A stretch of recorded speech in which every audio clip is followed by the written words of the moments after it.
of trying to be human that lies beneath any particular methodology. But the methodology for creating safe space is what I tried to write about in the book called A Hidden Wholeness, and it's also what the Center for Courage and Renewal has now been doing with 70,000 people around the country. Say just a little bit about, I mean, I like the phrase spiritual technology, actually, and I think... I know you used it in the write-up. But I mean, say a little bit about what the spiritual technology would be for creating safe spaces, and if you will allow us to use that language. When you got the National Humanities Medal, I didn't know if I could argue with you about that. You know? So we're old friends, so I can say that. I think first of all, safe space needs a facilitator. I don't think it happens automatically. And I think the role of the facilitator is to keep the space safe, even when someone tries to break the safety. I think there are some simple rules, there are some not so simple rules, but one of the simplest is no fixing, no saving, no advising, and no correcting each other.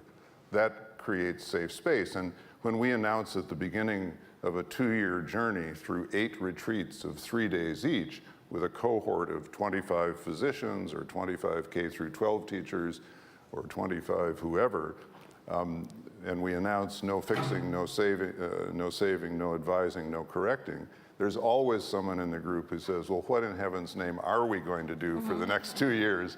You've just taken away the only things we know how to do. Well, what we're going to do in the absence of those behaviors is we're going to learn to listen deeply to each other, and we're going to learn to ask honest, open questions to hear each other into speech, which I think is another of the most critical tasks of our time.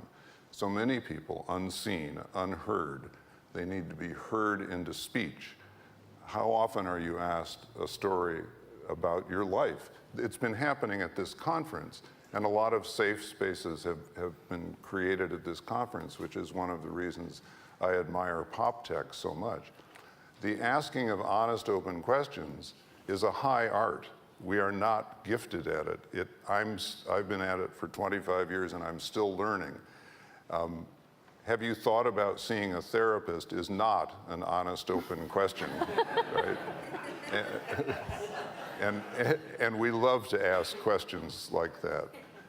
So there are things we can do, but it's a discipline.